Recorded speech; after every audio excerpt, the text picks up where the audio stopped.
सबसे पहला,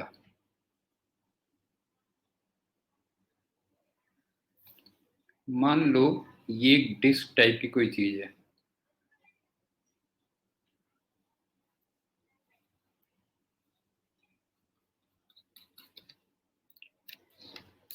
और इसकी रेडियस भी कुछ दे रखी होगी, मान लो 2 मीटर मान लो। इनिशियली रेस्ट से स्टार्ट हुआ है और इसका एक्सीलरेशन कुछ दे रखा है, मान लो 2 मीटर पर सेकंड स्क्वायर। तो तुमसे ये कहता है कि t इक्वल टू 2 सेकंड में, मान लो 2 पॉइंट्स देता है कोई से, इसको a मान लो, ये b है। तो तुम्हें v a and v b ये निकालना कितना होगा।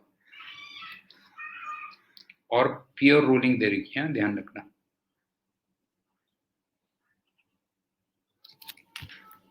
तो एक सिंपल सी बात है कि अगर एक्सेलरेशन दिया हुआ है तो फिर वो एक्सीलरेटेड प्योर रोलिंग होगी ना।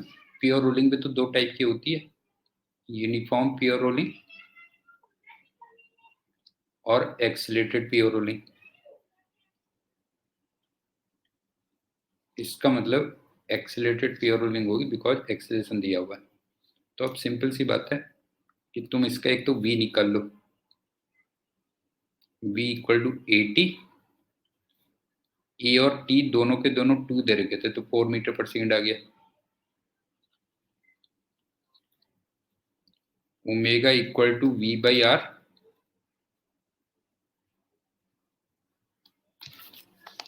और v4 है, r2 है, तो इसका मतलब 2 रेडियन पर सेकेंड। और alpha equal to a by R, A भी 2 है, आर भी 2 है, तो ये 1 रेडियन पर सेकेंड स्क्वायर हो गया। और एक बच्चों वाली बात, ए और बी दोनों के दोनों पॉइंट सरकमफ्रेंस में है। क्यों? ए और बी दोनों के दोनों पॉइंट सरकमफ्रेंस में है, तो सेंटर से उनकी जो डिस्टेंस होगी, जिसको हम छोटे आर से दिखाया करते थे, वो एक्चुअल में कैपिटल आर के इक्वल होगी ना। ए और बी के लिए स्मॉल आर वो कैपिटल आर होगा तो 2 मीटर होगा। मेरे ख्याल से क्लियर हो गया होगा। अब अगर मुझे किसी पॉइंट की वेलोसिटी निकालनी होती है तो फिर ये दो का वेक्टर सम होती है ना, v और r ओमेगा का, या इसको बेटर ये है r ओमेगा कह दो। क्यों? लेकिन प्योर रोलिंग चल रही है, इसका मतलब ये r ओमेगा और v दोनों इक्वल ही आएंगे। क्यों? इसका मतलब ये v के इक्वल होगा। याद आ रहा ना, किसी पॉइंट की वेलोसिटी अगर निकालनी होती है तो दो का वेक्टर सम होती है v और r ओमेगा का, तो यहाँ पे वो v के इक्वल ही आएगा। और अगर मुझे एक्सीलरेशन निकालना होता है तो वो 3 का वेक्टर सम होता है। एक तो a, एक आर एल्फा या आर एल्फा। लेकिन अगेन एक्सीलरेटेड प्योर रोलिंग है, तो फिर ये और ये फिर से इक्वल होंगे। इसका मतलब ये भी ए होगा। और एक आर ओमेगा स्क्वायर होता है। क्यों आर ओमेगा स्क्वायर होता है? तो यहाँ पे वो कैपिटल आर ओमेगा स्क्वायर होगा, ये कह लो। अब सबकी वैल्यू लिख लेता हूँ बस। v की वैल्यू मेरे ख्याल से 4 थी, ये भी 4 है, ये 2 है, ये 2 है, और आर ओमेगा स्क्वायर, आर और ओमेगा स्क्वायर, ये मेरे ख्याल से 8 आ जाएगा। क्यों? तो इन वैल्यूज का तुम्हें वेक्टर सम निकालना होगा ना, कुछ इन वैल्यूज का वेक्टर सम निकालना होगा। तो मैं ए और बी ले लेता हूँ, जैसे पहले वेलोसिटी में आ जाता हूँ।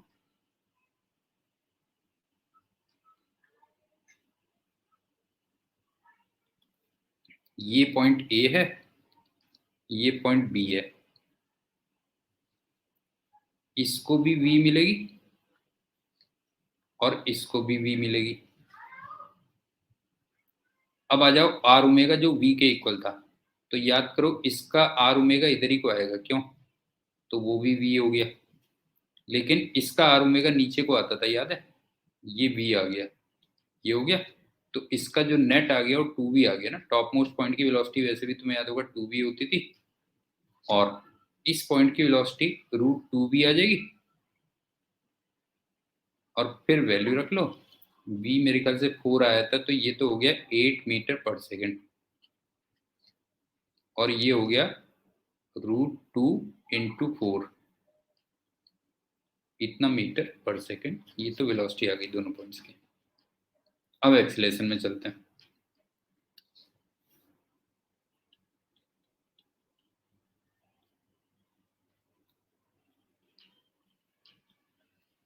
एक्सीलरेशन में 3 का वेक्टर सम था ना, ए आर अल्फा जो ए के इक्वल ही था, और आर ओमेगा स्क्वायर। अब ये पॉइंट ए है, ये पॉइंट बी है, इसको भी ए मिलेगा, इसको भी ए मिलेगा। उसके बाद इसका आर अल्फा इधर को आएगा, क्यों? लेकिन वो ए के इक्वल ही था आर अल्फा, और इसका आर अल्फा इधर को आएगा, वो भी ए के इक्वल था। ये आर अल्फा है, ध्यान रखना बेटा, और ये आर अल्फा है। और लास्ट में जो आर ओमेगा स्क्वायर होता है वो सेंटर की तरफ होता है ना, याद आ रहा है? आर ओमेगा स्क्वायर सेंटर की तरफ होता है, तो इसका मतलब इसका आर ओमेगा स्क्वायर इधर को होगा,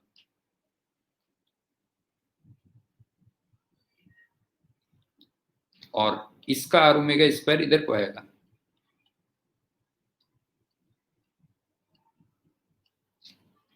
फिगर में देख लो ना, ये था, देखो बताता हूँ मैं, ये था, ये ए था, ये बी था, तो इसका आर ओमेगा स्क्वायर इधर को आएगा, और इसका आर ओमेगा स्क्वायर इधर को आएगा।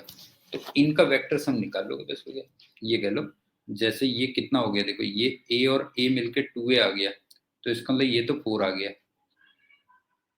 और ये आर ओमेगा स्क्वायर ये 8 था, तो इसका इधर को आ जाएगा। और जब तुम 4 और 8 का रिजल्टेंट निकालोगे, तो ये निकल के आ जाएगा मेरे ख्याल से 4√5 मीटर पर सेकेंड स्क्वायर, इतना आ गया। और इसमें आ जाओ, ये 2 था, ये 2 था, और ये 8 था। इसका मतलब फाइनली ये हो गया, ये इधर को आ गया 6, और इधर को आ गया 2, क्यों? इधर को आ गया 2, तो इसका जो नेट आएगा वो मेरे ख्याल से 2√10 आ जाएगा बस। ये इसका एक्सप्रेशन आ गया। तो इस पूरे सिनेरियो से हमने क्या चीज रिवाइज की कि प्योर रोलिंग 2 टाइप की होती है, यूनिफॉर्म प्योर रोलिंग और एक्सीलरेटेड प्योर रोलिंग। तो यहाँ पे एक्सीलरेशन दिया था, इसका मतलब एक्सीलरेटेड प्योर रोलिंग हो गई, पहली बात। वेलोसिटी में 2 कंपोनेंट्स होते हैं, v और आर ओमेगा, और जो सरकमफ्रेंस वाले पॉइंट होते हैं उसके लिए जो छोटा आर होगा वो कैपिटल आर के इक्वल होगा। क्या क्या चीजें हमने रिवाइज किया, ध्यान रखना, ये बता रहा हूँ। और एक्सीलरेशन 3 का वेक्टर सम आता है, ए आर अल्फा और आर ओमेगा स्क्वायर। लेकिन आर ओमेगा स्क्वायर हमेशा किधर की तरफ होता है? सेंटर की तरफ होता है। इतना हमने रिवाइज किया। नेक्स्ट चलते हैं, दूसरा क्वेश्चन।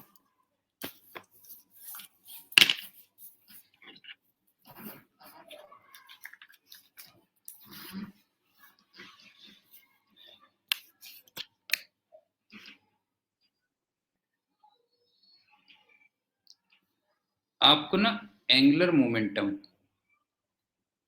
ये दिया हुआ है a + b t²। अब ए वेक्टर और बी वेक्टर क्या दिए हुए हैं वो देख लो। अच्छा, ये अबाउट ओरिजिन दिया हुआ है, अबाउट ओरिजिन। इसमें जो ए वेक्टर और बी वेक्टर है वो एक तो कांस्टेंट है, दूसरा यूनिट वेक्टर्स है, और तीसरा म्यूचुअली परपेंडिकुलर है। इतनी चीजें दे रखी है।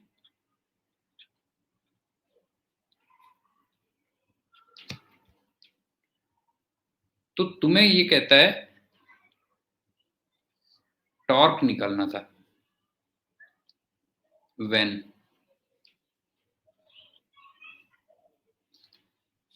टॉर्क और एल के बीच में 45 डिग्री का एंगल फॉर्म हो रहा था।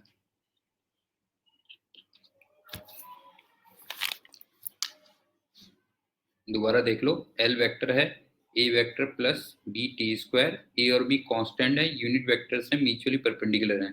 तो तुम्हें टॉर्क वेक्टर निकालना है जब ये दोनों परपेंडिकुलर हो। अब एक बात बताओ कि जो टॉर्क वेक्टर होता है वो dl/dt होता है ना।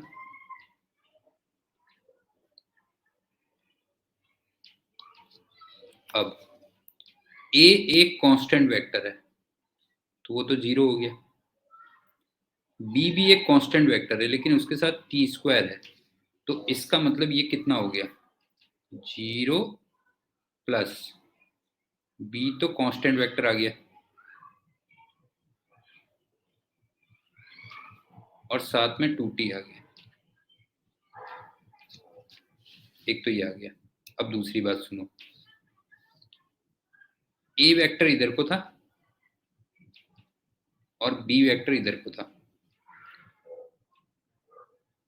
परपेंडिकुलर डायरेक्शन में थे, यूनिट वेक्टर्स थे। अब तुम्हें एल वेक्टर क्या दिया हुआ देखो, ए की डायरेक्शन में 1 है और बी की डायरेक्शन में t² है। अब देखो ना, ए की डायरेक्शन में 1 है और बी की डायरेक्शन में t² है। मेरे ख्याल से समझ में आ रहा होगा ना, एल वेक्टर की बात कर रहा हूं मैं, ये एल वेक्टर हो गया। और टॉर्क वेक्टर कितना है, वो बी की डायरेक्शन में 2t है। क्यों बी की डायरेक्शन में 2t है, इसका मतलब इधर को है टॉर्क वेक्टर।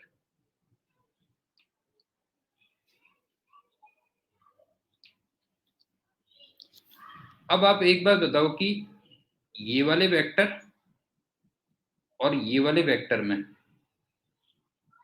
45 डिग्री का एंगल है। क्यों, ये दो वेक्टर्स में 45 डिग्री का एंगल है, इसका मतलब ये वाली साइड और ये वाली साइड, इसमें भी 45 डिग्री का एंगल फॉर्म होगा ना।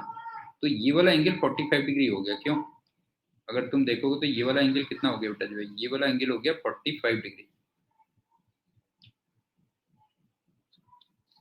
और ये 45 कब होगा, जब ये वाली साइड और ये वाली साइड इक्वल हो जाएगी। क्यों, जब दोनों साइड इक्वल हो जाएंगी, इसका मतलब t² की वैल्यू वो 1 के इक्वल होगी। तो कह सकते हो t की वैल्यू 1 के इक्वल।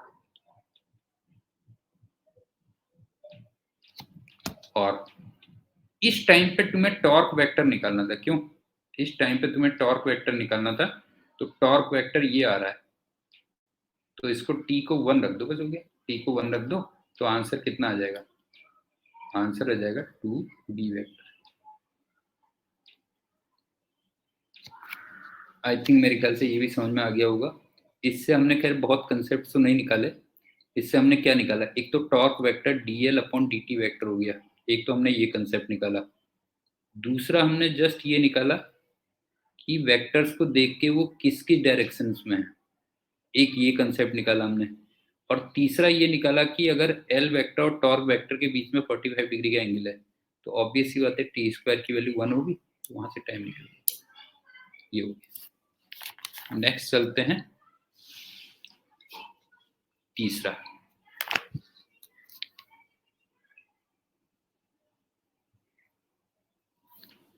ये एक वॉल है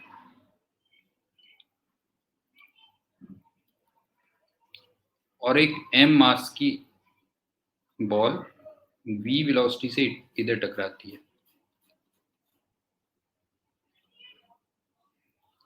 और इलास्टिक कोलिजन करती है।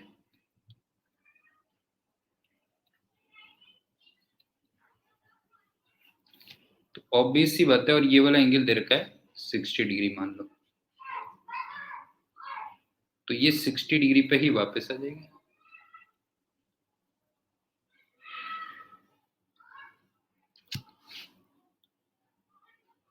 नहीं तो इसी एंगल पे वापस आ जाएगी। तो पहला पॉइंट तो आपसे ये पूछता है कि बिफोर कोलिजन और आफ्टर कोलिजन एंगुलर मोमेंटम किस पॉइंट के अबाउट कंजर्व रहेगा, अबाउट विच पॉइंट।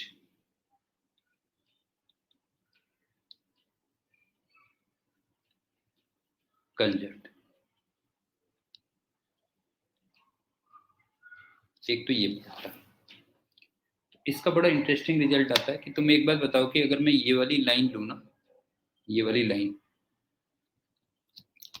इस लाइन में कोई सा भी पॉइंट हो, उसके अबाउट एंगुलर मोमेंटम कंजर्व रहेगा। जैसे मान लो मैं ये वाला पॉइंट ले लेता हूं P, मतलब any point on this line, ये कह रहा हूं मैं, any point on this line.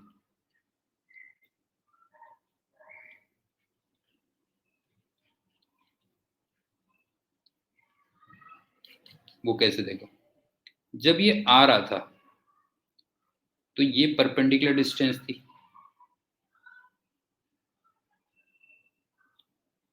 और जब ये वापस गया तो ये परपेंडिकुलर डिस्टेंस हो गई। और परपेंडिकुलर डिस्टेंस बिफोर कोलिजन और आफ्टर कोलिजन दोनों में इक्वल आ रही है ना। तुम देखोगे बिफोर कोलिजन और आफ्टर कोलिजन दोनों में इक्वल आ रही है कि नहीं आ रही है। इसका मतलब अबाउट पी अगर आप देखोगे, about P magnitude of angular momentum, जो तुम्हें याद होगा एम वी आर परपेंडिकुलर रहता है, ये कांस्टेंट होगा।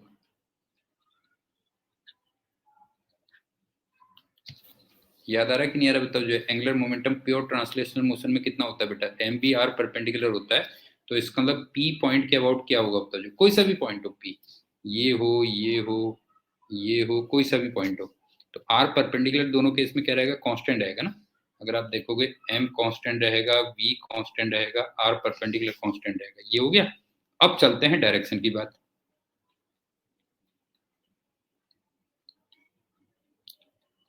डायरेक्शन में अगर तुम्हें याद हो तो हम स्क्रू लॉ लगाया करते थे, नहीं इसमें स्क्रू लॉ लगाते थे। तो अगर जब ये आ रहा है इधर को, तो मैं स्क्रू लॉ लगाऊंगा तो क्लॉकवाइज आया, और जब ये वापस जा रहा है, टकराने के बाद वापस जा रहा है, तो देखो तब भी ये क्लॉकवाइज आ रहा है। याद आ रहा है ना, इसमें स्क्रू लॉ लगता था बेटा, जो है एम वी आर परपेंडिकुलर में स्क्रू लॉ लगता था। तो इसका मतलब टकराने के बाद भी क्रॉस डायरेक्शन में आ रहा है। तो दोनों केसेस में क्या है बताओ, before collision and after collision direction क्या है, क्लॉकवाइज कह लो, इनवर्ट्स कह लो,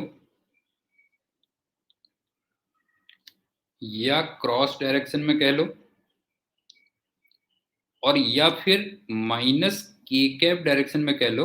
अगर एक्स ये लेते हो और वाई ये लेते हो तो ये हो गई, बस हो गया। तो दोनों केसेस में डायरेक्शन किधर को आ रही है बताओ, क्लॉकवाइज, इनवर्स, या क्रॉस डायरेक्शन में, या माइनस के कैप, किसी भी डायरेक्शन में कह लो।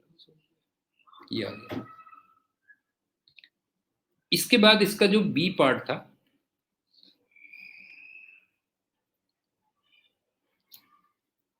वो ये था कि मान लो यहां पर कोई पॉइंट ओ है, और यहां से इसकी डिस्टेंस कुछ भी कह लो ए है मान लो, तो change in angular momentum change in angular momentum, उसका मोमेंटम वो निकलना था, मैग्नीट्यूड निकालना था। तो आपको निकालना था अबाउट ओ,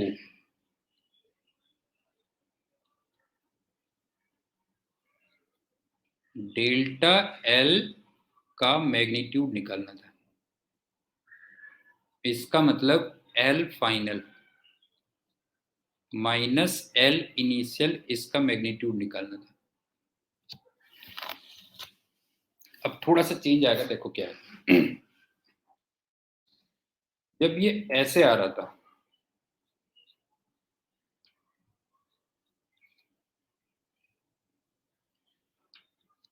तो ये परपेंडिकुलर डिस्टेंस होगी आपके, इसको तुम निकाल लेना, इसको मैं बी कह दे रहा हूं, ये हो गया।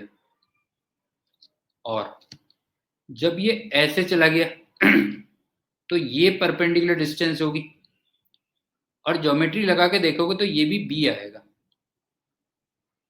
एक तो बात ये आ गई। दूसरी बात, अब जब ये ऐसे आ रहा है तो देखो ये क्लॉकवाइज हो रहा है बेटा, और जब ये ऐसे चला गया तो ये एंटी क्लॉकवाइज आ गया। तो आप ये देखो कि टकराने से पहले तो वो क्लॉकवाइज है, और टकराने के बाद वो एंटी क्लॉकवाइज है। तो चेंज में डबल का चेंज आ जाएगा। जैसे मोमेंटम में, तुम्हें याद है मोमेंटम में क्या होता था, अगर मान लो टकराने से पहले mv है और टकराने के बाद माइनस mv है, तो फिर चेंज 2mv का हो जाता था। तो एग्जैक्टली यहां पे होगा, जो चेंज होगा वो डबल का चेंज आ जाएगा। तो इसका मतलब इसका जो आंसर आएगा वो आएगा twice m v r perpendicular,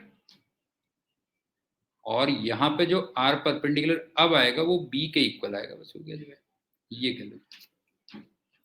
Mayank, समझ में आ रही बात बेटा? क्लास में है तू, नहीं है? मयंक, समझ में आ रही बेटा? जो है change in momentum, angular momentum क्या हो जाएगा, डबल का हो जाएगा जो है, ये कह लो। नेक्स्ट चलते हैं, अगला क्वेश्चन।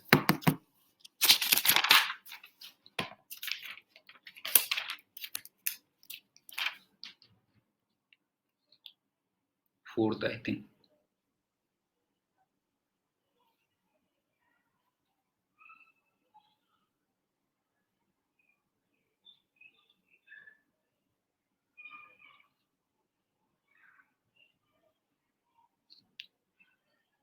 ये एक डिस्क है, मैसिव डिस्क।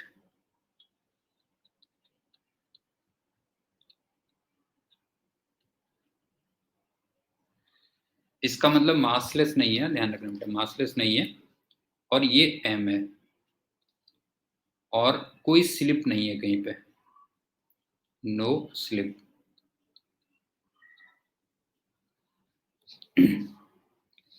और रेस्ट से छोड़ देते हो।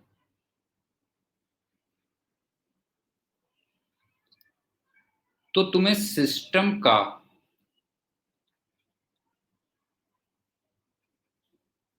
ये इसका सेंटर मान लो O है, एंगुलर मोमेंटम अबाउट O निकालना है as a function of time t। Question पहले देख लो समझ में आया कि नहीं आया। एक मैसिव डिस्क है, कहीं पे कोई स्लिप नहीं है, रेस्ट से छोड़ते हो, तो सिस्टम का तुम्हें एंगुलर मोमेंटम O के अबाउट निकालना है as a function of time t। इसको मैं दो मेथड से करवा देता हूं।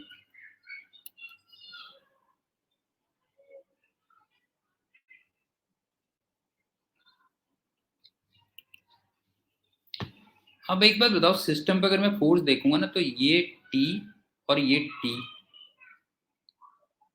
एक तो ये आया, ये mg आ गया।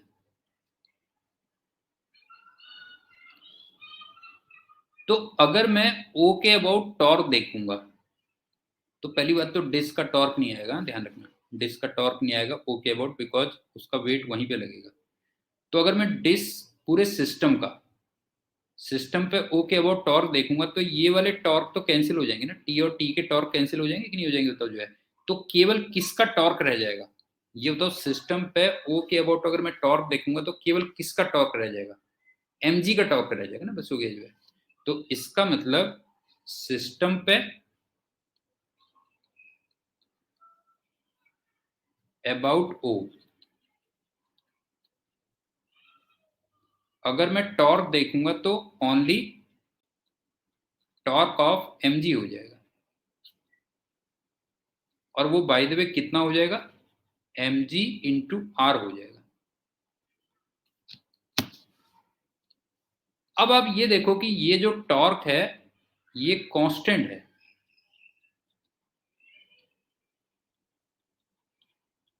इसमें कहीं भी टाइम का फंक्शन नहीं आ रहा है। इसका मतलब इसका जो एंगुलर इंपल्स बनेगा वो सीधे टाइम से मल्टीप्लाई करके बन जाएगा, बस हो गया। नहीं है, इसका एंगुलर इंपल्स क्या बनेगा, सीधे टाइम से मल्टीप्लाई करके बन जाएगा।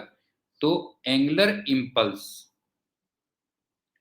वो डायरेक्टली टॉर्क इनटू टाइम बन जाएगा, तो ये आ जाएगा mgr इनटू टाइम। और तुम्हें याद होगा angular impulse he change in angular momentum होता था, क्यों, डेल्टा एल होता था। और यही एक्चुअल में एल हो जाएगा अगर इनिशियली सब कुछ रेस्ट पे हो, क्यों, इनिशियली सब कुछ रेस्ट पे हो, तो यही एल बन जाएगा। तो बस यही आंसर आ गया, अगर तुम देखो तो यही आंसर आ गया।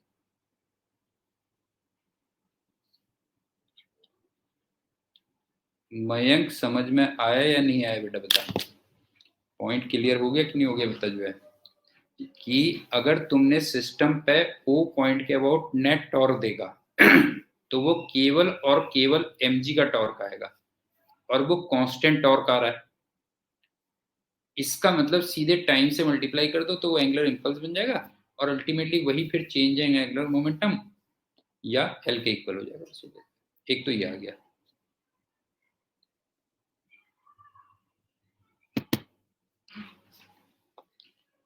अब चलते हैं इसकी मेथड 2।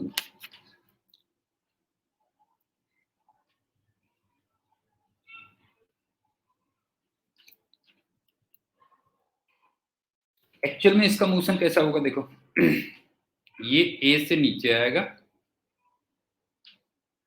और ये अल्फा से घूमेगा। अब मैं प्रॉपर इक्वेशंस बना के चलता हूं कि अगर मुझे ए निकालना है, फिगर को दिमाग में रख लेना, उसके बाद मैं सीधे इक्वेशंस लिखूंगा। पहले मैं ब्लॉक में चल रहा हूं। ब्लॉक में ए की value mg minus T upon m आएगी, ये आ गया। अब डिस्क में चलो, डिस्क में अल्फा की वैल्यू टॉर्क अपॉन आई आएगी, और टॉर्क तुम्हें लग रहा होगा सिर्फ टेंशन का होगा, तो tension into r upon mass वगैरह कुछ नहीं दिया था, तो आई की जगह केवल आई रहने दो, बस हो गया, ये हो गया। अब कोई स्लिप नहीं है,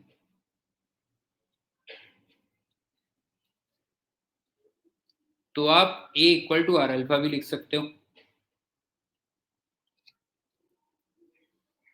नेक्स्ट, अगर तुम ब्लॉक की बात करोगे तो ब्लॉक में तुम v इक्वल टू एटी लगा सकते हो, और अगर मैं डिस्क की बात करूंगा तो डिस्क में मैं omega equal to alpha t लिख सकता हूं। इतनी इक्वेशन बन जाएगी। ब्लॉक में, डिस्क में कोई स्लिप नहीं, और ये कह लो।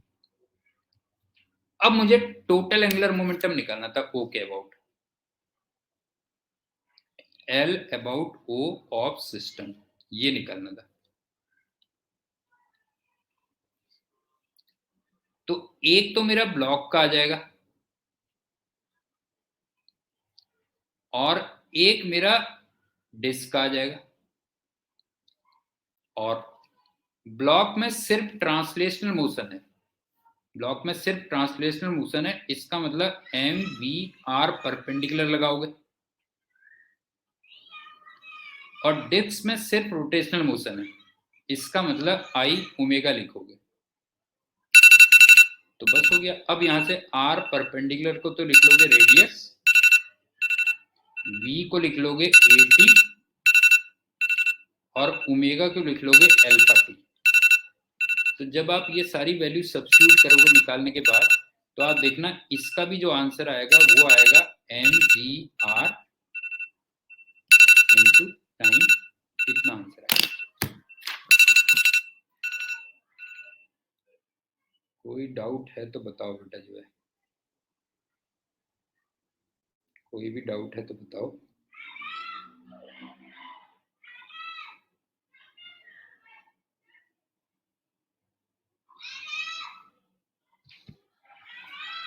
कोई डाउट नहीं है नेहा?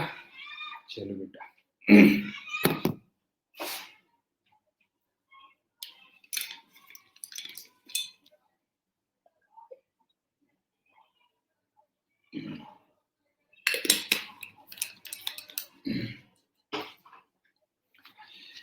अब चलते हैं अगले क्वेश्चन में।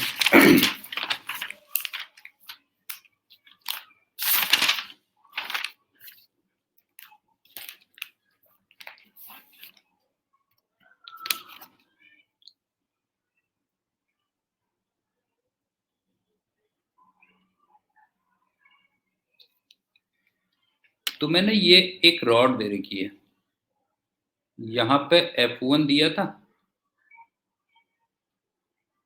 और यहाँ पे F2 दिया था और ये A दिया था। तो तुम्हें लेंथ ऑफ रॉड निकालनी थी।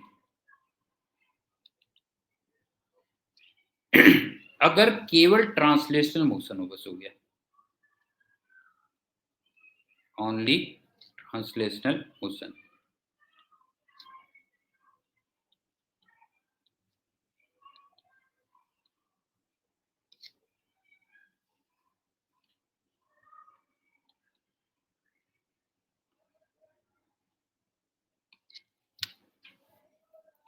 अब सुनो, ट्रांसलेशनल मोशन है, इसका मतलब सेंटर ऑफ मास के अबाउट नेट टॉर्क जीरो आना चाहिए ना। मतलब सिंपल सा ये कंसेप्ट हो गया। इसका मतलब क्या हुआ, therefore torque about centre of मास,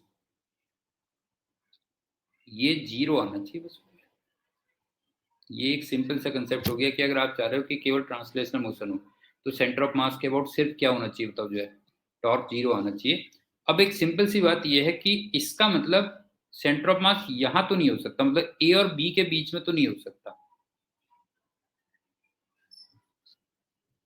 ए और बी के बीच में तो सेंटर ऑफ मास नहीं हो सकता, क्योंकि अगर उसके बीच में होगा तो दोनों का टॉर्क एंटी क्लॉकवाइज आएगा। अगर आप देखोगे तो एंटी क्लॉकवाइज आएगा, तो इसका मतलब बी और डी के बीच में कहीं आना चाहिए। अगर आप देखोगे तो उसका सेंटर ऑफ मास बी और डी के बीच में कहीं लाई करना चाहिए। तो मान लो सेंटर ऑफ मास यहां पर लाई करता है, इसका मतलब ये वाली डिस्टेंस L/2 आ गई। अब सिंपल सी बात है, ये जो डिस्टेंस आई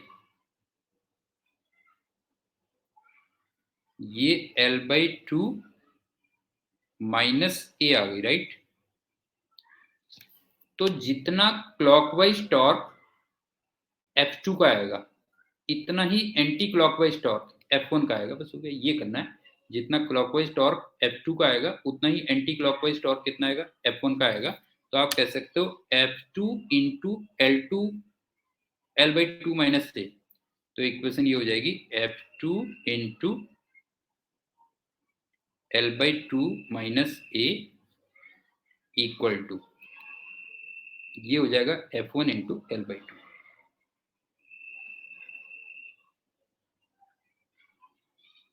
तो यहां से तुम L फाइंड कर लोगे। मेरे ख्याल से ये कंसेप्ट भी समझ में आ गया होगा कि अगर केवल तुम्हें ट्रांसलेशनल मोशन चाहिए तो सेंटर ऑफ मास का नेट टॉर्क क्या आना चाहिए, जीरो आना चाहिए। नेक्स्ट चलते हैं।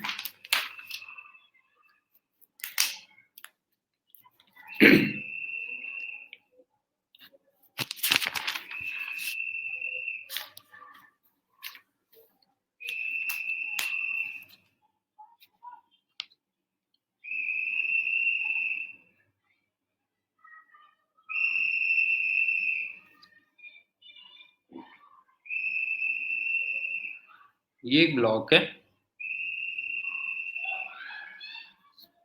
और ये भी एक डिस्क टाइप है और ये दूसरा ब्लॉक है।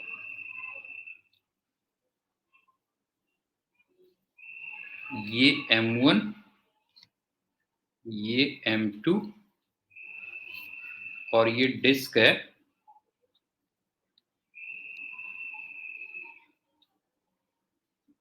M, R की, और यहां पे कोफिशिएंट ऑफ फ्रिक्शन म्यू दिया हुआ है। तो तुम्हें वर्क डन बाई फ्रिक्शन निकालना है as a function of time t। और यहां तुम्हें कहीं कोई स्लिप नहीं दे रखी है, ध्यान रखना, नो स्लिप।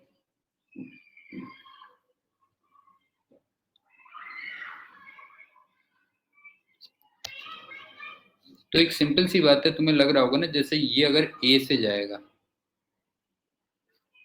तो फिर ये A से जाएगा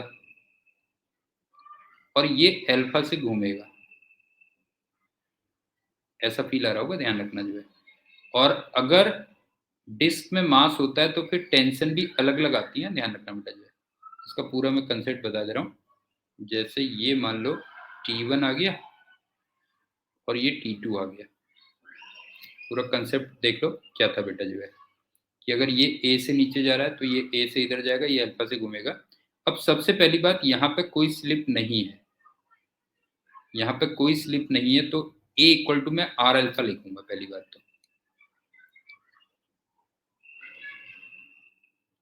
एक तो इक्वेशन ये हो जाएगी। दूसरी बात, अच्छा एक चीज और है, यहाँ पे ना मैक्सिमम फ्रिक्शन लगेगा अगर तुम देखोगे, क्योंकि अगर ये मूव कर रहा है तो ऑब्वियस सी बात है यहाँ पे मैक्सिमम फ्रिक्शन आएगा। और वो कितना आएगा बेटा, म्यू M1 इंटू जी इतना आएगा। अब अल्फा की इक्वेशन भी लिख लेता हूं मैं, अल्फा की इक्वेशन भी लिख लेता हूं। तो अल्फा की इक्वेशन क्या होगी, देखो अल्फा की इक्वेशन होगी नेट टॉर्क अपॉन आई, और नेट टॉर्क कितना हो गया, देखो T1 into r minus T2 into r, T1 into r minus T2 into are, और मोमेंट ऑफ इनर्शिया हो गया हाफ mr²। आई थिंक ये भी क्लियर होगा। अब मैं एक्सेलेरेशन पे आ जाता हूं, देखो ध्यान से देखना बेटा। अगर मैं इसका एक्सेलेरेशन लिखूंगा तो लिखूंगा m2g minus T1 upon m2, ये होगा m2g minus T1 upon m2। और अगर मैं इसका एक्सेलेरेशन लिखूंगा, एक्सेलेरेशन तो सेम होगा ना बेटा जो है, तो ये होगा T2 minus mu m1g upon m1, T2 minus mu m1g upon m1। इतनी इक्वेशंस तुम्हें कुछ मिलेंगी, कह लो।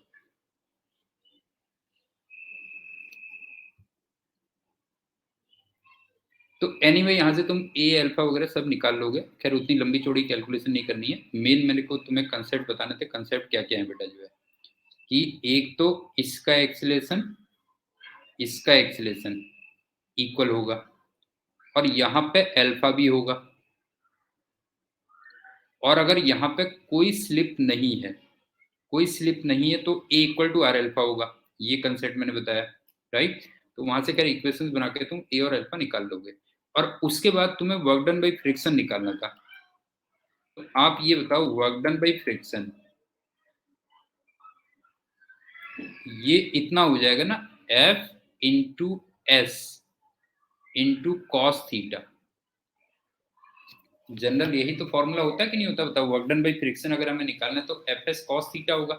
अब यहाँ पे फ्रिक्शन कितना था बताओ, फ्रिक्शन था म्यू m1g, और डिस्प्लेसमेंट कितना होगा उसका, डिस्प्लेसमेंट होगा हाफ a t स्क्वायर, और डिस्प्लेसमेंट और फ्रिक्शन के बीच में अगर आप देखोगे तो 180 डिग्री का एंगल फॉर्म होगा। सो ये खैर तो ये आ गया ultimately work done by friction इतना कर। नेक्स्ट चलते हैं, थोड़े से पहले मैं कंसेप्ट वाले क्वेश्चन ले रहा हूं।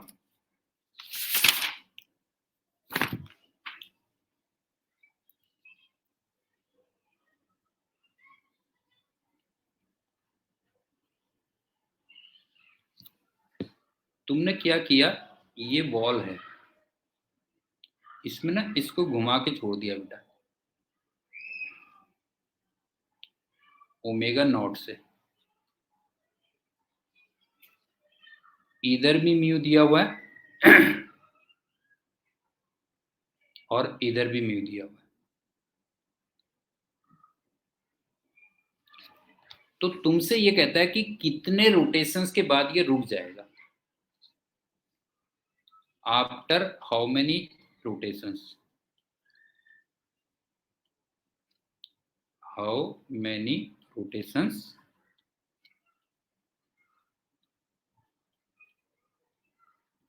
सॉलिड स्फीयर कह रहा हूं, सॉलिड स्फीयर विल स्टॉप। अब इसमें देखो कंसेप्ट क्या है, ये ऐसे घूम रहा है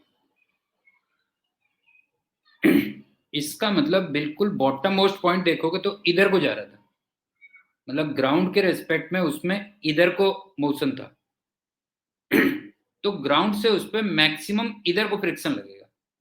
अगर तुम देखोगे तो ग्राउंड से इधर को मैक्सिमम फ्रिक्शन लगेगा म्यू इंटू n1 कह दो, अगर ये n1 हो।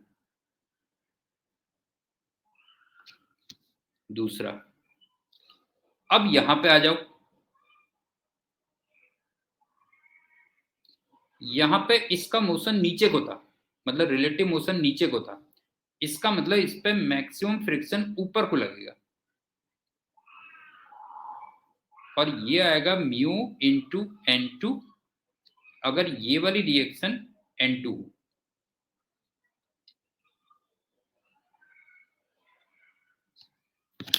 मेरे ख्याल से समझ में आ गया होगा किस टाइप से फ्रिक्शन लगेंगे। पहली बात तो मैक्सिमम फ्रिक्शन लगेंगे और जिधर को रिलेटिव मोशन हो रहा होगा उसके अपोजिट लगेगा बेटा जी।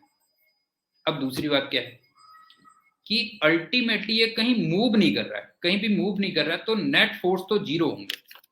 इसका मतलब ये जो म्यू n2 और n1 मिलके होंगे वो mg के इक्वल होंगे।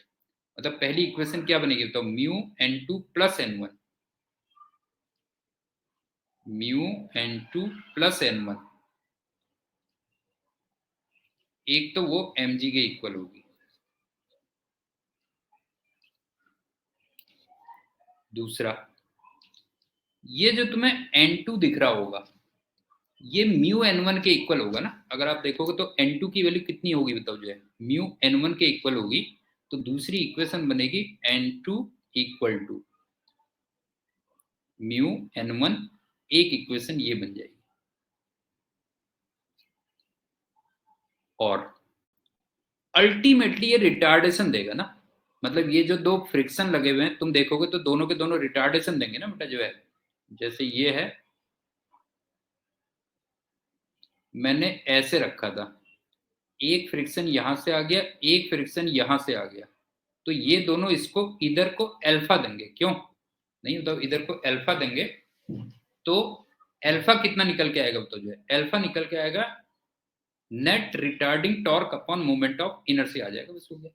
यहां से अल्फा देखोगे तो torque net upon moment of inertia, और टॉर्क नेट कितना आ जाएगा mu n1 plus mu n2 into are, और मोमेंट ऑफ इनर्शिया आ गया 2/5 mr स्क्वायर आ गया। आई थिंक ये भी समझ में आ गई होगी बेटा बात जो है, अल्फा ये आ गया।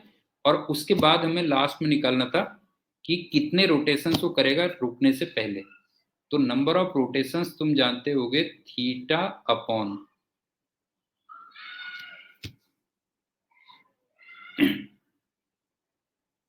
2 पाई होता है, और थीटा की वैल्यू कितनी होगी, ओमेगा नॉट का square upon 2 alpha upon 2 pi, ये आंसर आ जाएगा बस हो जाएगा। अब ये omega naught square upon 2 alpha मैंने कैसे निकाला, ये वाली इक्वेशन से बेटा, omega square equal to omega naught square minus 2 alpha theta, इससे निकाला, इसको मैंने 0 रख दिया, तो यहां से तुम्हारा अल्फा थीटा निकल गया बस हो गया।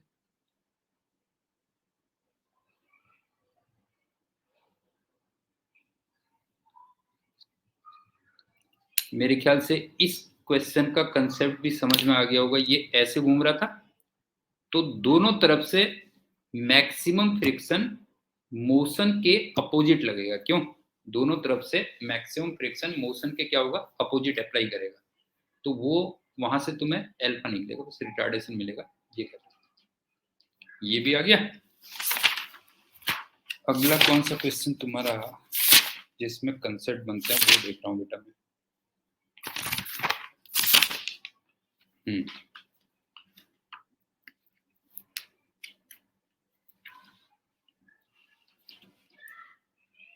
एक नेक्स्ट में ये भी अच्छा कंसेप्ट था, सुन लो।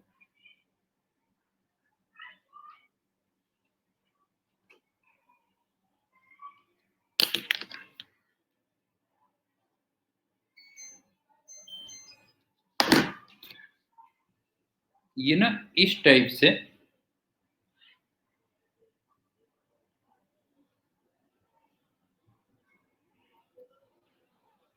ये से ऐसे एक बेल्ट टाइप की घूमते हुए चल रही थी बेटा। टैंक नहीं होते जैसे तुमने देखा हुआ, टैंक टाइप की चीजें नहीं, टैंक टाइप की चीजें, और वो वी से जा रही थी। ये बेल्ट है पूरी, ये बेल्ट है, सब तुम्हें दिया होगा, बेल्ट का मास वगैरह सब दिया होगा।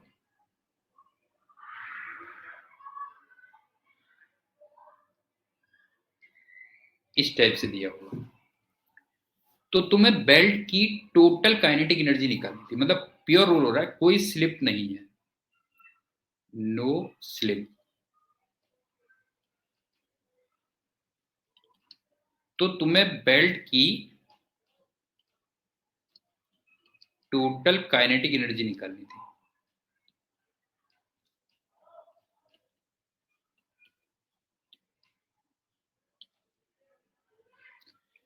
अब तुम्हें थोड़ा सा प्योर रोलिंग वाला कंसेप्ट याद करना होगा।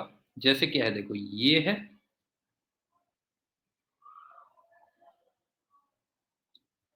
इस पॉइंट की वेलोसिटी 0 होती थी, तुम्हें याद होगा नहीं है, इस पॉइंट की वेलोसिटी 0 होती थी, और इस पॉइंट की वेलोसिटी 2v होती थी।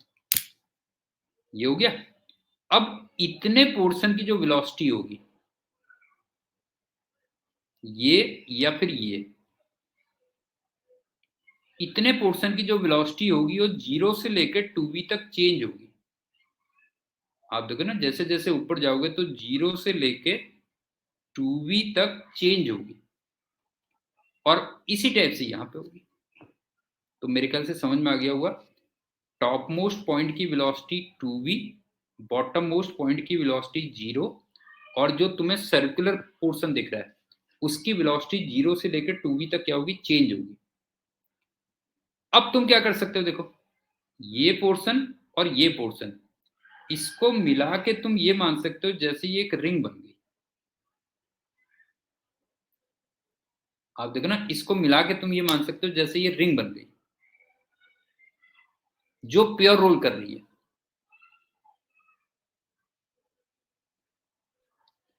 अब इतने पोर्शन का मास अगर m1 है, तो खैर इसकी तो काइनेटिक एनर्जी 0 ही है, नीचे वाले की तो काइनेटिक एनर्जी 0 ही है। और इतने पोर्शन का मास मिला के मान लो m2 है, वो तुम निकाल लोगे लेंथ के अकॉर्डिंग, वो सब करके तुम निकाल लोगे। तो अब टोटल काइनेटिक एनर्जी कितनी आई है ध्यान से देखना बेटा। जो है एक तो आई हाफ m1 इंटू 2v का स्क्वायर आई, ये तो इसकी आ गई। अब इस पे आ जाओ, ये अल्टीमेटली रिंग बनी, और रिंग में दोनों एनर्जी होती है, ट्रांसलेशनल भी और रोटेशन भी।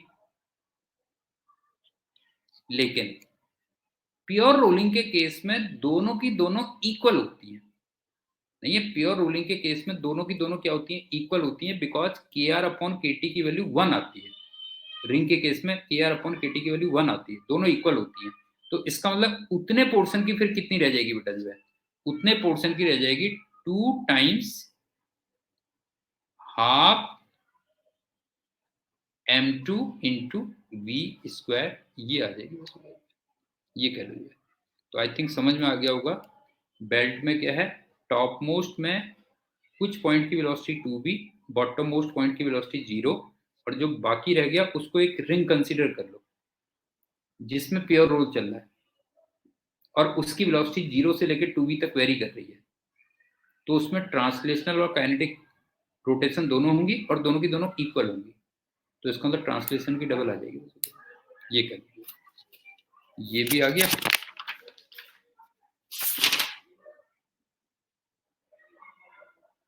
उसके बाद एक ना इस टाइप का भी आता है तुम्हारा कई बार,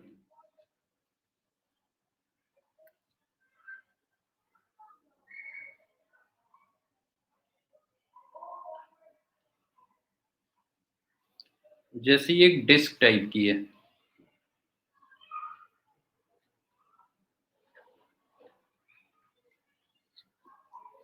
इसका मास m और रेडियस r है, इसमें एक छोटा सा ग्रूव कटा हुआ है, और यहाँ पे एक m मास रखा हुआ है, और इसको तुम स्ट्रिंग से नीचे F4 से खींच रहे हो, और ये घूम रहा था, ओमेगा नॉट से घूम रहा था।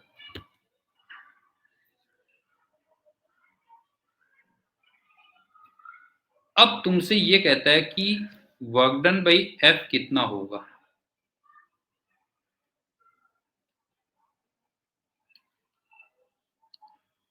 जब m मास सेंटर में आ जाए,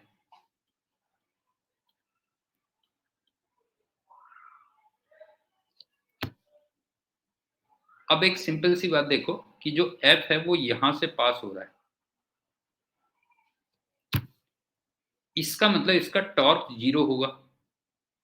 इसका मतलब मैं एंगुलर मोमेंटम कंजर्व कर सकता हूं। समझ में आ रही बात? जो अप्लाइड फोर्स है वो बिल्कुल सेंटर से पास हो रहा है, इसका मतलब उसके अबाउट उसका टॉर्क 0 होगा। तो इसका मतलब मैं एंगुलर मोमेंटम कंजर्व कर सकता हूं। तो जब वो सेंटर पे आएगा तो मैं क्या लिखूंगा, देखो मैं directly I1 omega 1 equal to I2 omega 2 लिखूंगा। एक तो मैं ये कर सकता हूं। अब ओमेगा 1 तुम्हें ओमेगा नॉट दिया था, और I1 में दो मोमेंट ऑफ इनर्शिया आएंगे, एक तो डिस्क का और एक पार्टिकल का। अब डिस्क का मोमेंट ऑफ इनर्शिया कितना आएगा, हाफ m r स्क्वायर, और पार्टिकल का कितना आ जाएगा, m इंटू आर स्क्वायर आ जाएगा। लेकिन पार्टिकल जब सेंटर पे पहुंच जाएगा तो फिर उसका मोमेंट ऑफ इनर्शिया 0 हो जाएगा। इसका मतलब फाइनल स्टेज में मोमेंट ऑफ इनर्शिया केवल किसका रह जाएगा, डिस्क का रह जाएगा। तो ये आ गया हाफ m r स्क्वायर। तो यहां से तुम ओमेगा 2 फाइंड कर लो।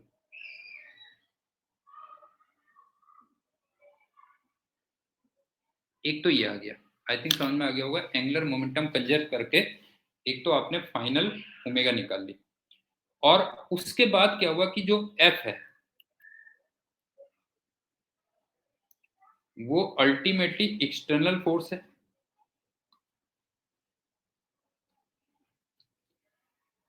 और एक्सटर्नल फोर्स का जो वर्क डन होता है वो एक्चुअल में तो चेंज इन मैकेनिकल एनर्जी होता है, लेकिन यहां पे पोटेंशियल एनर्जी में हमारा कोई चेंज हो नहीं रहा है, तो वो चेंज इन काइनेटिक एनर्जी होगा फिर यहाँ पे। तो इसका मतलब work done by external force ये हो जाएगा चेंज इन काइनेटिक एनर्जी, या कह लो के फाइनल माइनस के इनिशियल। लेकिन यहाँ पे सिर्फ रोटेशनल काइनेटिक एनर्जी होगी, ध्यान रखना बेटा जो है। तो इसका मतलब ये हो जाएगा half I2 omega 2 square minus half I1 omega 1 square, इतना हो जाएगा। बस अप्लाइड फोर्स का वर्क डन आएगा वो ये आ जाएगा। तो मेरे ख्याल से समझ में आ गया होगा। एक तो तुमने एंगुलर मोमेंटम कंजर्व करके ओमेगा 2 निकाल लिया। दूसरा मैंने तुमसे कहा कि कैपिटल एफ एक्सटर्नल फोर्स है और उसका जो वर्क डन आता है वो चेंज इन मैकेनिकल एनर्जी आता है, लेकिन यहाँ पे पोटेंशियल एनर्जी में कोई चेंज हमने किया नहीं है। तो इसका मतलब वो केवल किसके इक्वल होगा, change in rotational kinetic energy, इतने के। नेक्स्ट क्वेश्चन पे चलते हैं।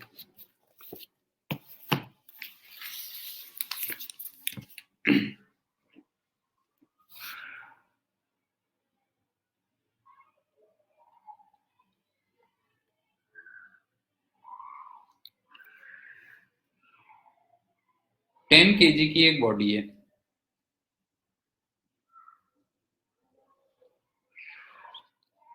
0.5 मीटर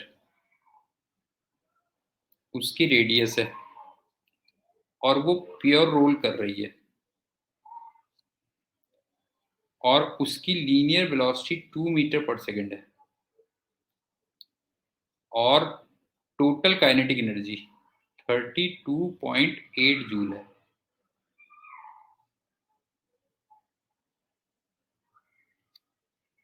तो तुम्हें रेडियस ऑफ गायरेशन निकालना है।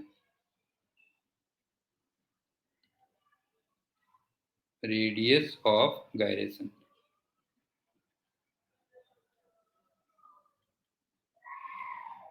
About centroidal axis.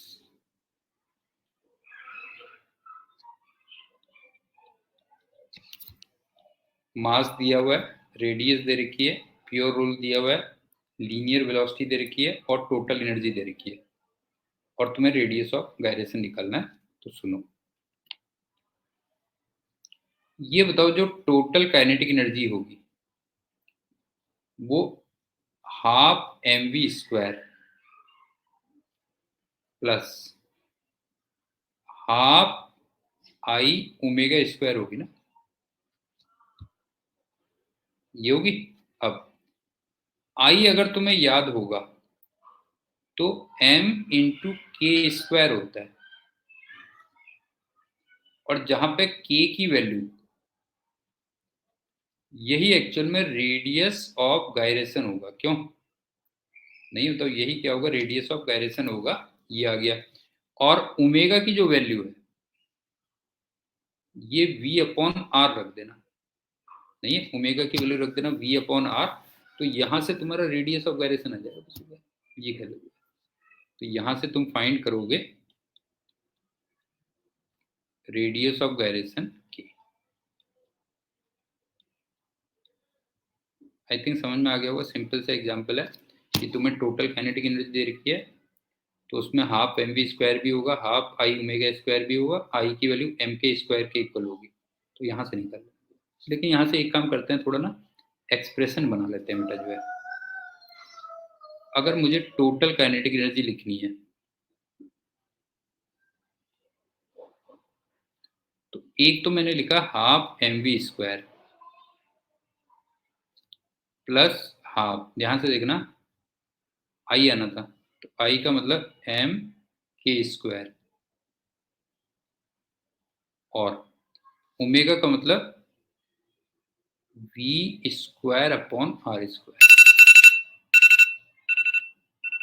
मेरे ख्याल से समझ में आ गया ना, इस टाइप से चलेगा। क्यों, अगर मैं पूरा एक्सप्रेशन बनाना चाहूँ तो कुछ इस टाइप से बनेगा कि नहीं बनेगा बेटा जो है, ये हो गया। अब इसको थोड़ा और सिंप्लीफाई कर सकते हैं। अगर आप देखोगे तो इसको थोड़ा और सिंप्लीफाई कर सकते हैं। तो इसमें कितना लिख सकते हैं बताओ, हाफ mv² कॉमन ले लो ना,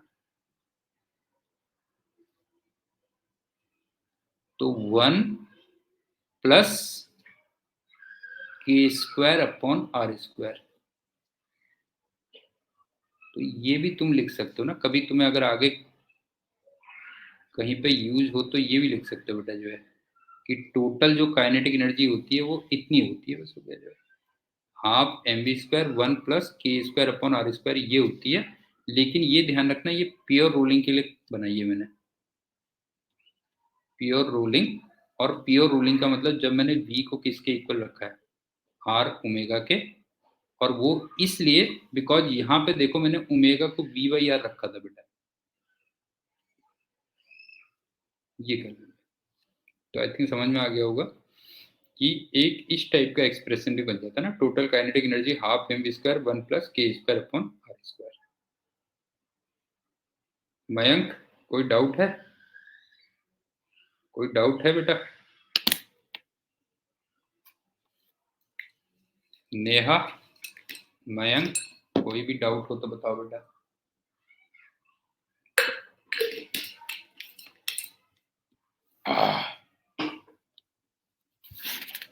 खुशी भी आ गई? अरे तू कहाँ थी बेटा? अगला क्वेश्चन देखो।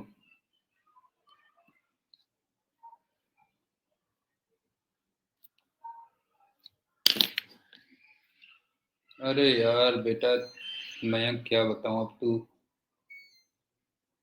मेरी दुखती नस में हाथ मत रख। आजकल वैसे ही मैं कई चीज़ों से परेशान हूँ। देश में जो समस्याएं चल रही हैं, है ना, तू जानता ही है बेटा जो है, देश में जो समस्याएं चल रही हैं, मैं उनसे ही बड़ा परेशान चल रहा हूँ।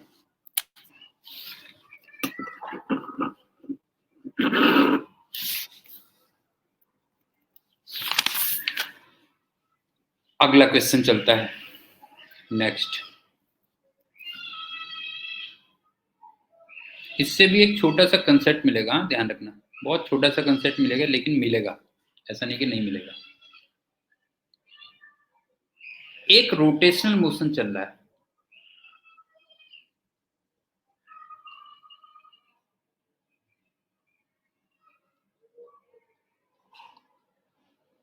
और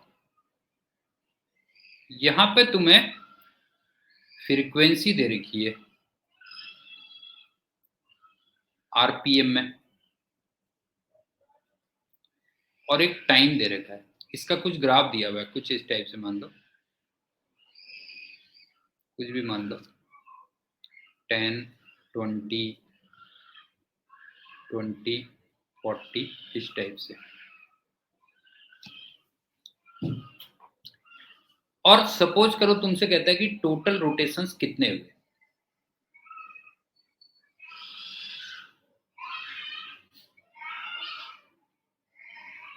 टोटल रोटेशंस कितने हुए।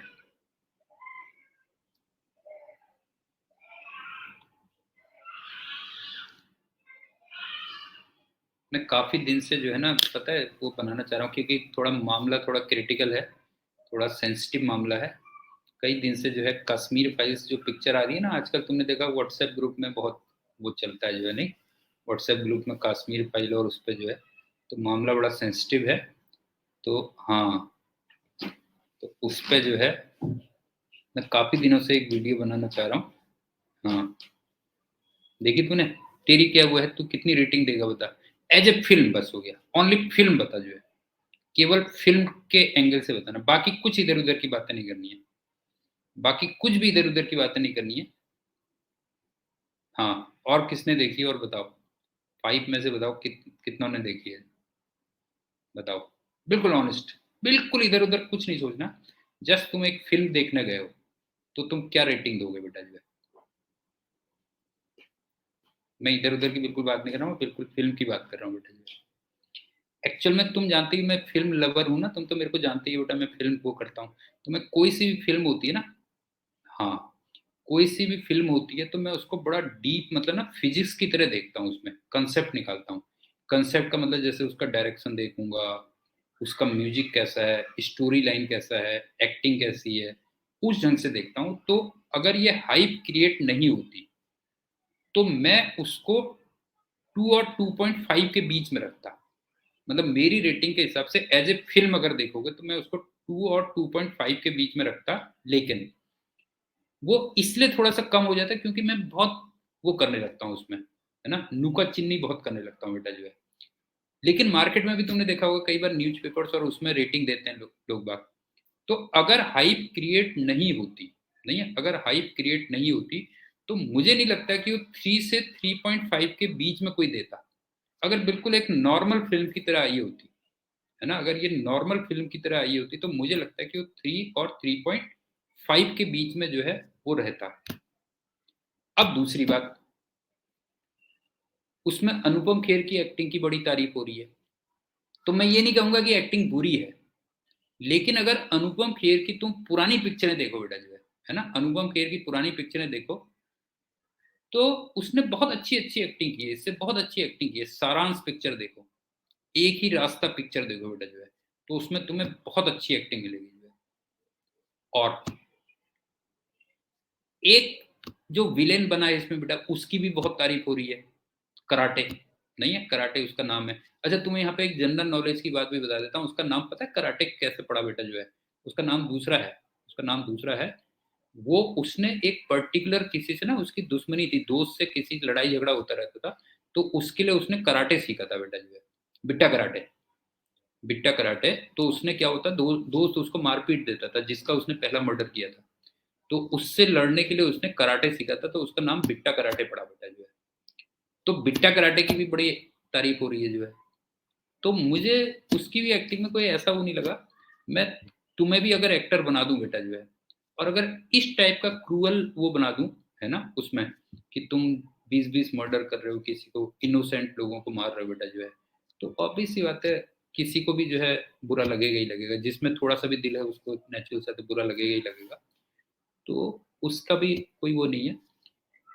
5 रेटिंग मेरे हिसाब से जो पिक्चरों की होती है, हाँ, मेरे हिसाब से जो 5 रेटिंग मेरे को अभी पिछले कुछ समय में जो लगी है, एक तो वेलकम पिक्चर मेरे को बेटा 5 रेटिंग दूंगा मैं।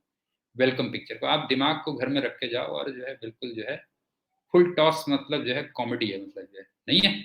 दूसरा, दूसरा मेरे एंगल में जो 5 रेटिंग है, वो एक वो थी बेटा कौन सी, आमिर खान की थी यार, कौन सी, 3 इडियट, हाँ, 3 इडियट। मतलब उसका सबसे बढ़िया पॉइंट क्या था कि कॉमेडी के साथ में, अगर तुम देखोगे कॉमेडी के साथ में उसमें एक मैसेज भी था, नहीं है, विथ फुल कॉमेडी आपको एक मैसेज भी था जो है।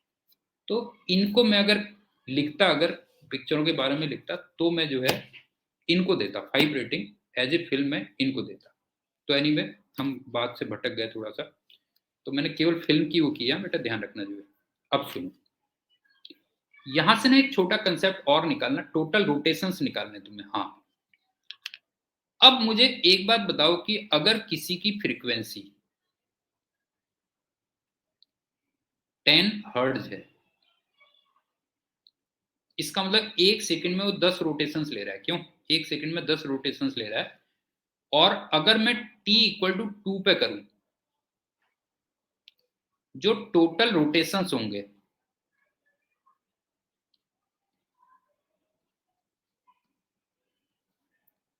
वो ये बताओ 20 होंगे कि नहीं होंगे, बताओ।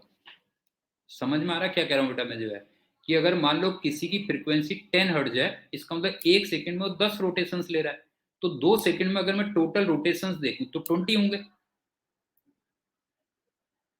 हाँ, कृष्णा इसलिए कह रहा था ना मैं। फिर वो क्या होता है कई बार जो है, वो जो व्हाट्सएप वाले वो होते हैं ना देशभक्त बेटा जो है, नहीं है, तुमने देखा होगा ना व्हाट्सएप, मतलब किसी फिल्म की भी अगर तुमने वो कर दी, तो जो व्हाट्सएप में बहुत देशभक्त नहीं बनते, तुमने देखा होगा बेटा जो है, आजकल देशभक्तों की एक पूरी जो है टीम बन गई है। अगर आप देखोगे, देशभक्तों की एक बहुत टीम बन गई है व्हाट्सएप में जो है। तो पता लगा वो ट्रोल करने लग जाएंगे फिर जो है, फिल्म की भी अगर तुम बात करोगे, समझ गए ना, प्योरली फिल्म की बात करोगे, तो वो चीज है ना फिर जो है। तो सुनो, तो ये बताओ कि यहाँ पे टोटल रोटेशंस 20 होते या नहीं होते, बताओ 20 होते। तो एक तरीके से तुमने फ्रीक्वेंसी को क्या किया बेटा, जो है टाइम से मल्टीप्लाई कर दिया। क्यों मयंक बता बेटा, जो है फ्रीक्वेंसी को टाइम से मल्टीप्लाई कर दिया। और जब तुम मल्टीप्लाई करते हो तो तुम एक तरीके से एरिया निकालते हो ना, फिर क्यों? हाँ ये कह रहा था मैं, एक तरीके से तुम्हें क्या निकालना होगा, एरिया निकालना होगा, बस हो गया जो है। लेकिन थोड़ा सा हाँ थोड़ा सा, लेकिन एक चीज का और ध्यान रखना पड़ेगा कि यहाँ पे ना आरपीएम है बेटा, जो है रिवोल्यूशंस पर मिनट है। रिवोल्यूशंस पर सेकंड करोगे तो 60 से डिवाइड करोगे, हाँ ध्यान रखना। इसका मतलब तुम्हारा जो आंसर आएगा वो एरिया अपॉन 16 आएगा। आंसर आएगा एरिया अपॉन 60, सॉरी ये कह लो बस। तो बताओ कोई प्रॉब्लम तो नहीं है, बताओ इसमें कोई प्रॉब्लम तो नहीं है बेटा, जो है इसका जो आंसर आएगा वो आएगा एरिया अपॉन 60, ये कह लो बस। अगला क्वेश्चन सुनो। तो ऐसे ही चलती है बेटा दुनिया।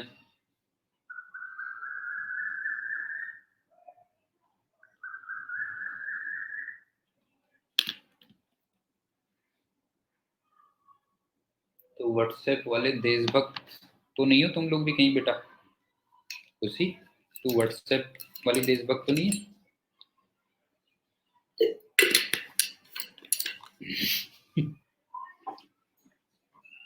पूरी देशभक्ति आजकल व्हाट्सएप में निकलती है बेटा जी। ये तो मेरे ख्याल से कभी हमने, हाँ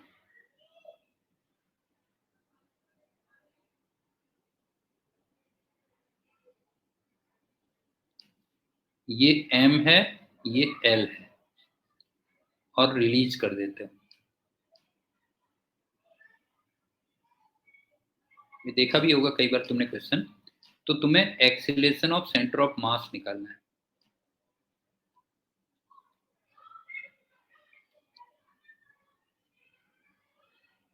just after release, just after release.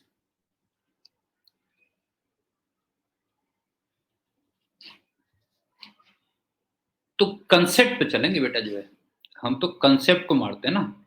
तो ये बताओ कि सेंटर ऑफ मास एक सर्किल में घूमेगा या नहीं घूमेगा, बताओ ये बताओ, सेंटर ऑफ मास एक सर्किल में घूमेगा। और जब भी कोई चीज सर्किल में घूमती है तो उसके एक्सेलेरेशन मेरे को दो ही लगते हैं बेटा, एक तो आर एल्फा और एक आर ओमेगा स्क्वायर। कोई डाउट? बताओ, उसके मेरे को केवल दो ही एक्सीलरेशन लगते हैं, कौन कौन से बताओ, आर एल्फा और आर ओमेगा स्क्वायर। और इसमें से बिल्कुल जैसे ही तुमने रिलीज किया तो ये आर एल्फा तो 0 होगा, नहीं है, बिकॉज ओमेगा 0 था। तो जैसे ही आपने रिलीज किया तो आर ओमेगा स्क्वायर तो 0 होगा। इसका मतलब ये सिर्फ आर एल्फा रह जाएगा, हो गया। तो सेंटर ऑफ मास का एक्सीलरेशन इधर को आएगा और वो आर एल्फा होगा। अब वैल्यू रखते चले जाते हैं। आर का मतलब ये होगा ना L/2, और एल्फा का मतलब टॉर्क अपॉन आई होगा। मयंक बताते हुए चलना बेटा, जो है और ये अल्टीमेटली एल्फा इस एक्सिस के अबाउट आएगा ना, जो एल्फा कहोगे या टॉर्क कहोगे, ये सब इस एक्सिस के अबाउट आएगा कि नहीं आएगा, बताओ जो है। तो टॉर्क कितना होगा बताओ, जो है टॉर्क होगा सिर्फ mg का टॉर्क आएगा। क्यों? mg का टॉर्क आएगा तो वो mg इंटू L/2 आएगा। और मोमेंट ऑफ इनर्शिया कितना आ जाएगा, m L²/3 इतना आ जाएगा। खुशी समझ में आ गया बेटा? ये होगा, बस हो गया एक्सीलरेशन ऑफ, ये आ गया, समझ में आई बात? अच्छा एक बात बताओ कि जस्ट आफ्टर रिलीज अगर मैं तुमसे पूछूं कि हिंज फोर्स कितना था। अच्छा हिंज फोर्स का मैंने टॉर्क इसलिए नहीं लिया है, नहीं है, हिंज फोर्स का टॉर्क इसलिए नहीं लिया है बिकॉज वो हिंज से ही पास हो रहा है। तो just after release just after release.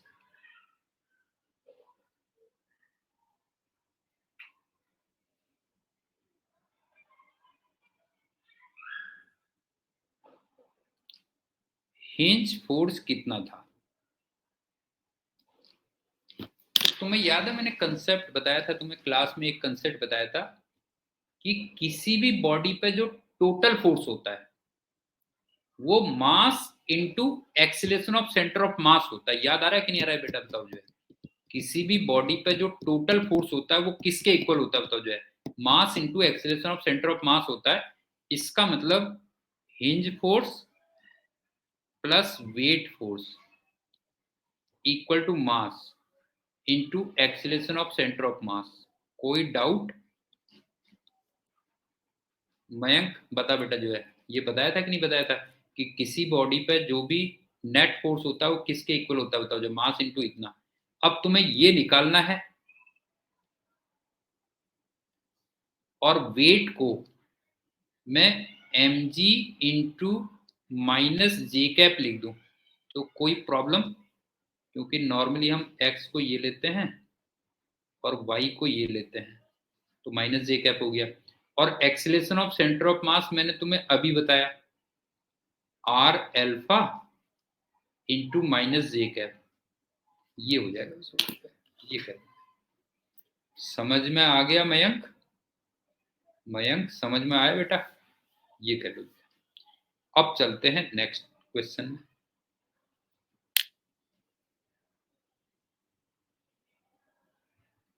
ऐसी चलती है बेटा कहानी।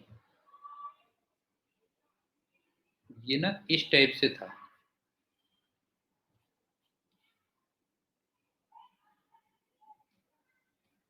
ये भी वो बेल्ट टाइप की मूव कर रही थी।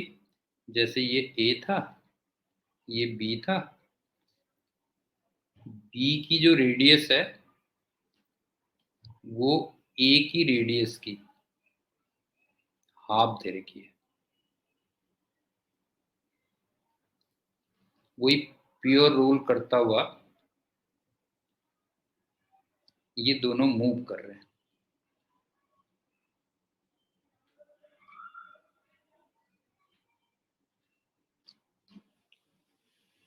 तो तुमसे कहता है कि एक गिवन टाइम में अगर ए मान लो एन रोटेशंस ले लेता है तो बी उसमें कितने रोटेशंस ले लेगा?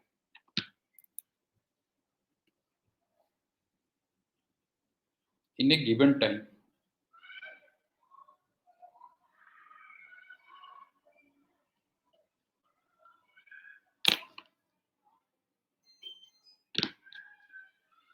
Number of rotations of a, ये कुछ भी कह लो, 10 है मान लो, तो number of rotations of B ये फिर कितने होंगे?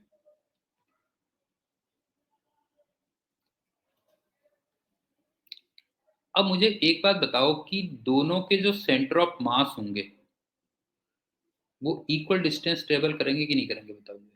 अदरवाइज तो बैलेंस बिगड़ जाएगा ना। क्यों खुशी? ये बता, गिवन टाइम में दोनों के जो सेंटर ऑफ मास होंगे वो इक्वल डिस्टेंस ट्रेवल करेंगे कि नहीं करेंगे? बताओ जो है, तो यहां से कहानी की शुरुआत होगी। इसका मतलब distance of A equal to distance of B. Centre of mass की बात कर रहा हूं। अब डिस्टेंस ऑफ ए को मैं क्या लिख सकता हूं? V A into t equal to v B into t. T और टी तो हो गए कैंसिल। अब उसके बाद देखो, वी होता था आर ओमेगा, क्यों नहीं है? V equal to r omega नहीं होता बेटा? ये बताओ जो है, वी इक्वल टू क्या होता है? आर ओमेगा होता है ना, अगर प्योर रोलिंग चल रही हो। इसका मतलब ये हो गया r A omega A equal to r B omega B. अब आर ए तुम्हें हाफ दिया हुआ है, नहीं सॉरी, ये कौन सा था? B, sorry r B.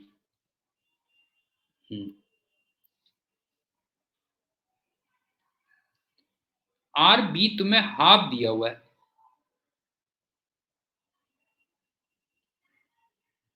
इसका मतलब ओमेगा बी डबल होगा ना,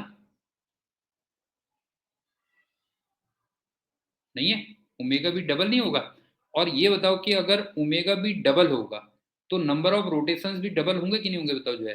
अगर किसी की ओमेगा डबल है तो नंबर ऑफ रोटेशंस भी डबल होंगे कि नहीं होंगे, बताओ जो है। तो इसका मतलब जो नंबर ऑफ रोटेशंस होंगे ये भी डबल होंगे, और 20 आंसर आ जाएगा। आई थिंक समझ में आ गया होगा। एक गिवन टाइम में दोनों के दोनों इक्वल डिस्टेंस ट्रेवल करेंगे, तो वहां से लीनियर वेलोसिटी सेम आ गई, लेकिन ओमेगा में चेंज आ जाएगा। एक की ओमेगा क्या होगी, डबल होगी। ये भी हो गया। अगला क्वेश्चन सुनो।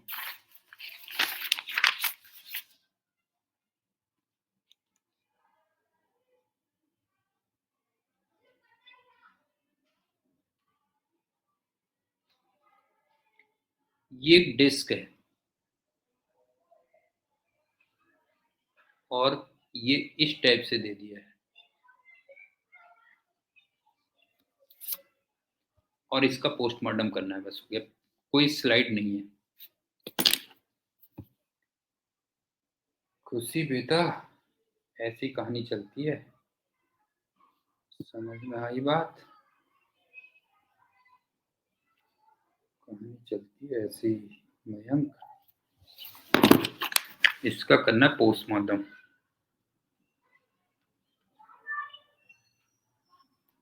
और कोई स्लिप नहीं है कहीं पे।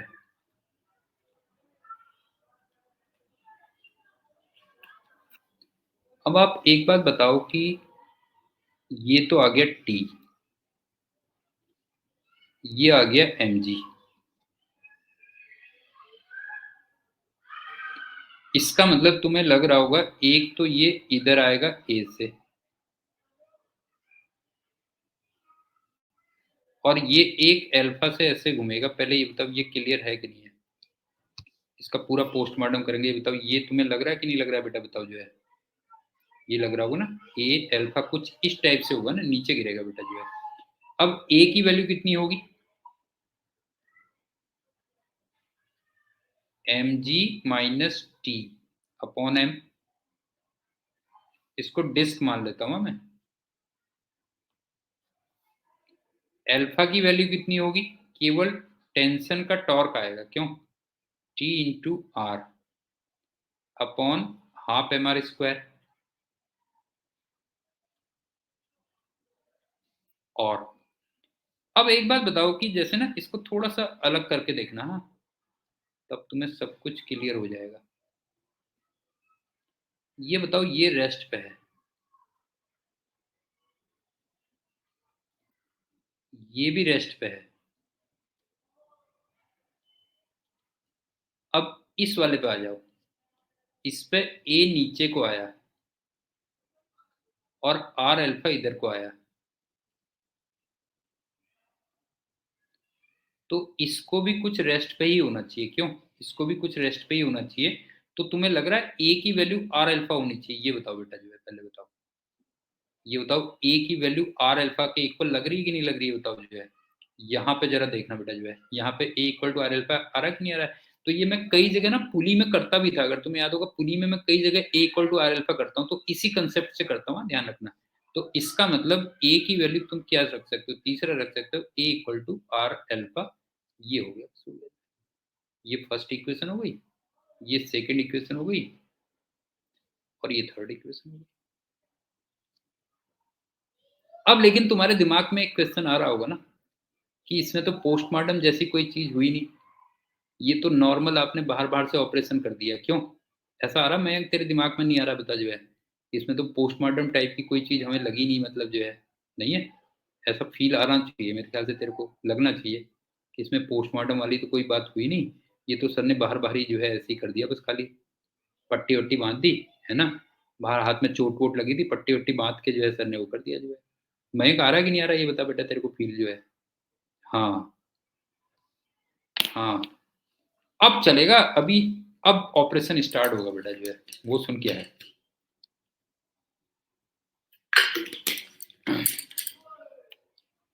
ये बता कि मैंने कभी तुम्हें ये बताया कि नहीं बताया कि टेंशन भी एक वेरिएबल फोर्स है। ये बता, टेंशन भी एक वेरिएबल फोर्स है लाइक फ्रिक्शन, जो अपने को एडजस्ट कर लेता है एज पर रिक्वायरमेंट, जो है अपने को एडजस्ट कर लेता है। तो यहां पे तुम ये जो टेंशन दिया हुआ है इसको तुम फ्रिक्शन की तरह एज्यूम करो, लाइक फ्रिक्शन जो एडजस्टेबल है।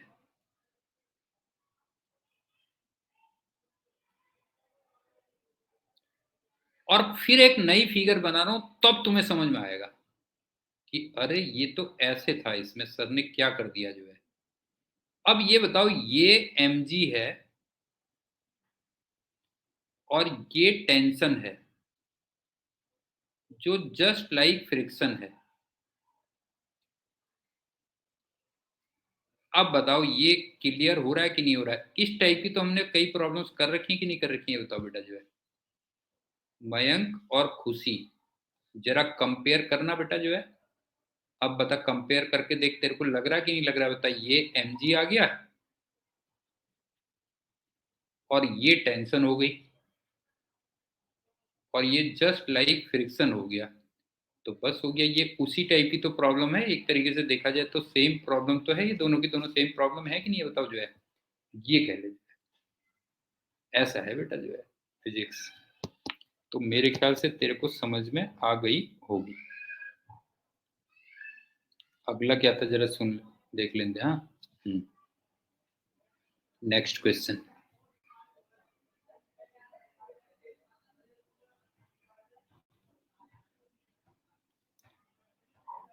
ये है और ये है,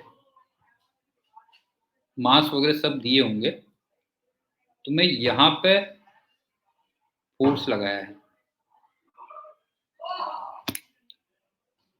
और तुमसे कहता है कि जैसे कुछ भी ले लेते हैं, चलो तुम भी याद रखोगे, ये मान लो m1 है और ये m2 है और इसकी लेंथ मान लो l है और ये x है। तुमसे कहता है कि x कितना हो कि इसका केवल ट्रांसलेशनल मोशन हो।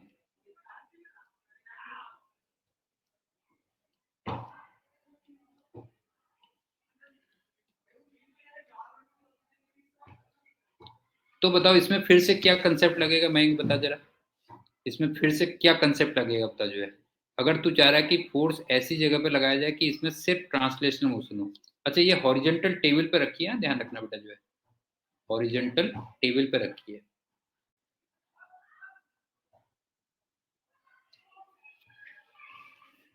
तो एक बात बता, इसका मतलब ये जो F लगना चाहिए, हाँ नहीं, ये जो F लगना चाहिए ये सेंटर ऑफ मास पे लगना चाहिए ना, एट सेंटर ऑफ मास।